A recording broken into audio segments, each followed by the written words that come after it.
What's up, ladies and gentlemen? It's your boy Wes. Welcome back to the channel, and it's time for another Kaiju number 8 chapter review. So today we're going to be discussing chapter 76, and off rip, the first panel has me cracking up because Kafka is on the mic gassing up Mina. Meanwhile, Narumi is listening in, and you can tell homeboy is tight. We've already seen how he's got a major ego over who is considered the strongest in the JDF, so we already know he's pissed. Now, on the next panel, Director General Itami said something that is very interesting.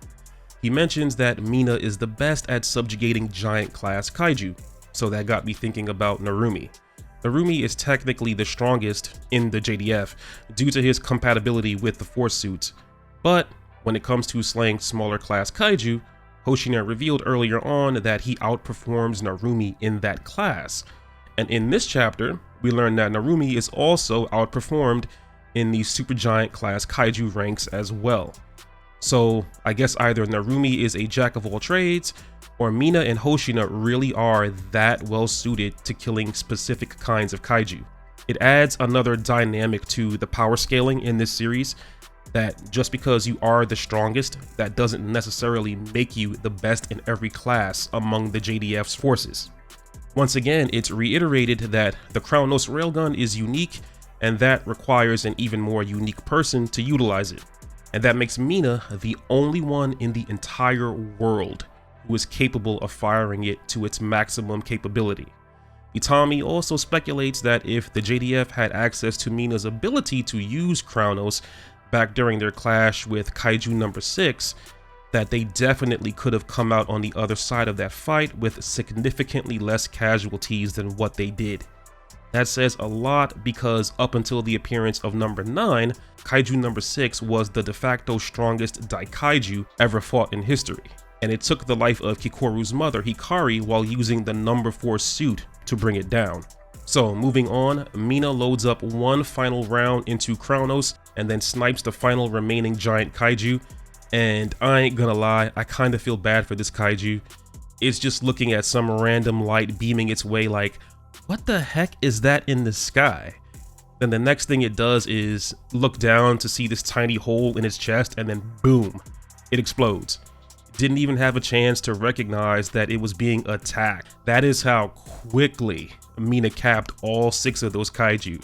And Kafka, who forgot to turn his mic off, is popping off like, y'all see what she's made of? This is why she's a part of my Kafka Corps. I can't blame him though. I try to act all humble in multiplayer lobbies, but I do pop off when I think the other team can't hear me, only to find out that my mic is not off. Y'all know y'all been there too, don't even cap.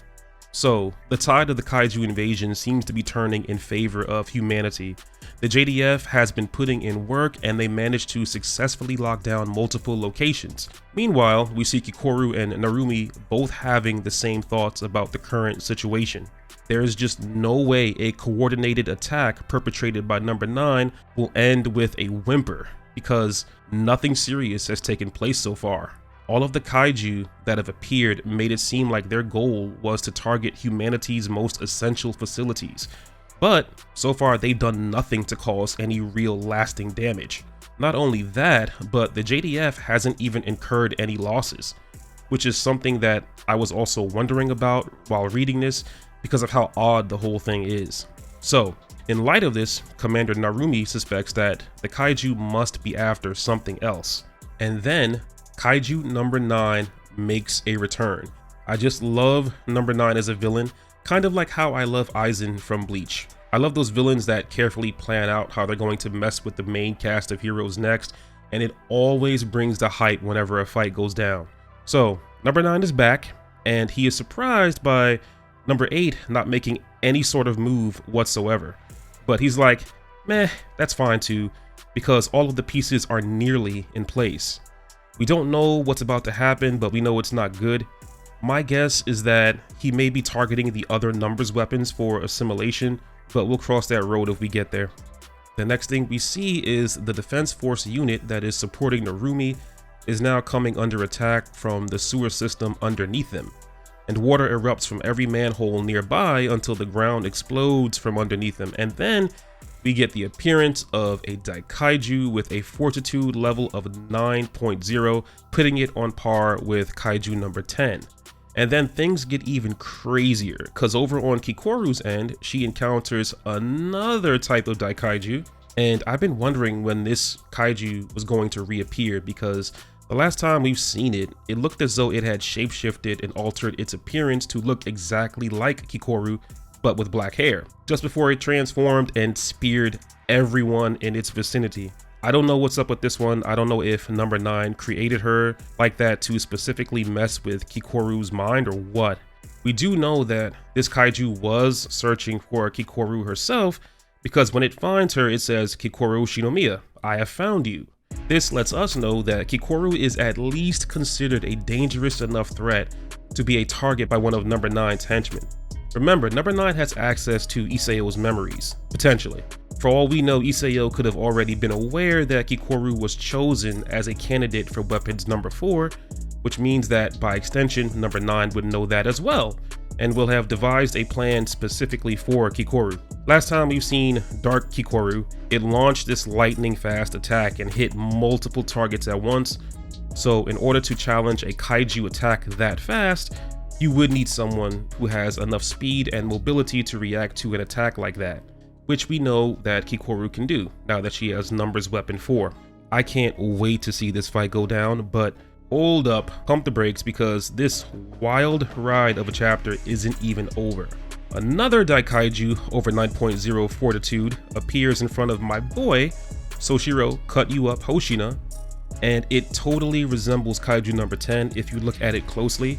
Number 10 was just a prototype created by number 9, so that meant that a more complete version of 10 was on its way, and clearly this is that Kaiju.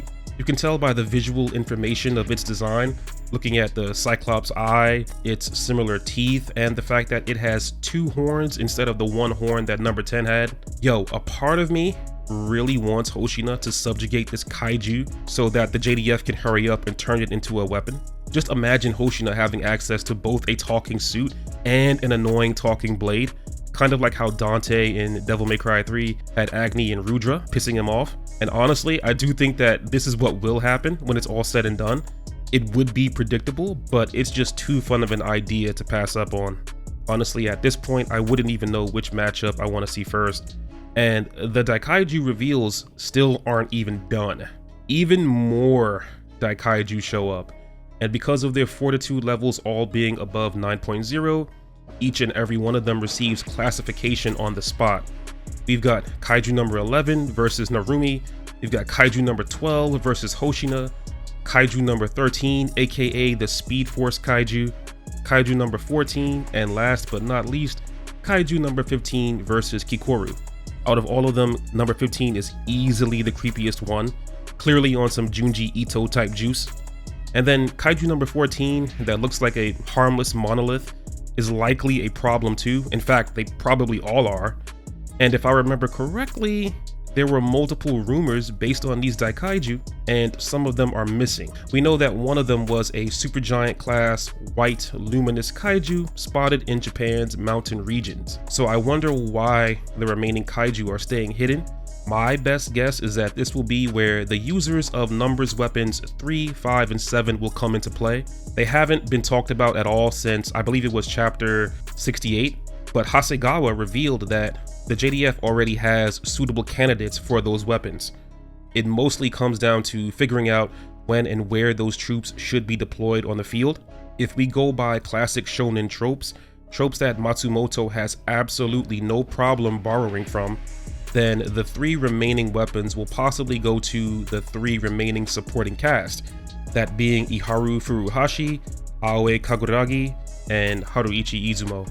I have a theory that, similar to Muzan's upper and lower moon ranks in Demon Slayer, number 9 might have something to mirror that structure. In other words, don't be surprised if there's a whole other group of Kaiju that are even stronger than the ones that have just shown up, waiting in the wings somewhere. Maybe that's when the commanders themselves have to now get involved, because right now it's just Narumi out there, but we'll see what happens. Anyway, it's time for me to rate this chapter, so I'm gonna give chapter 76 a solid 9. A lot more happened this chapter than last week's, and Matsumoto seems like he's finally done putting the pieces in place and setting the stage for some awesome fights to go down, which is the meat and potatoes of most shonen manga. It really does feel like we're entering the middle of the Kaiju invasion arc, where most of the action happens. I'm most interested, I think, to see who the remaining main characters will go up against. I'm not expecting full-on 1v1s either. Like, Rino and Iharu will likely squad up against one of these new deck Kaiju, and Aoi and Haruichi will likely team up as well. It wouldn't surprise me if Mina has to deal with the luminous supergiant class Kaiju either. It really is the most inconvenient time for these Daikaiju to show up because Mina just fired her last round with her railgun, and these Daikaiju just so happen to appear literally right after that.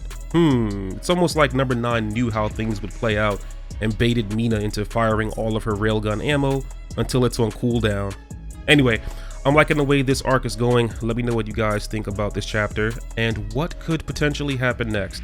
If you guys enjoyed this type of content, then comment down below, click the thumbs up, hit the bell to stay notified, and consider subscribing. I'll catch you guys on the next video. God bless. Peace.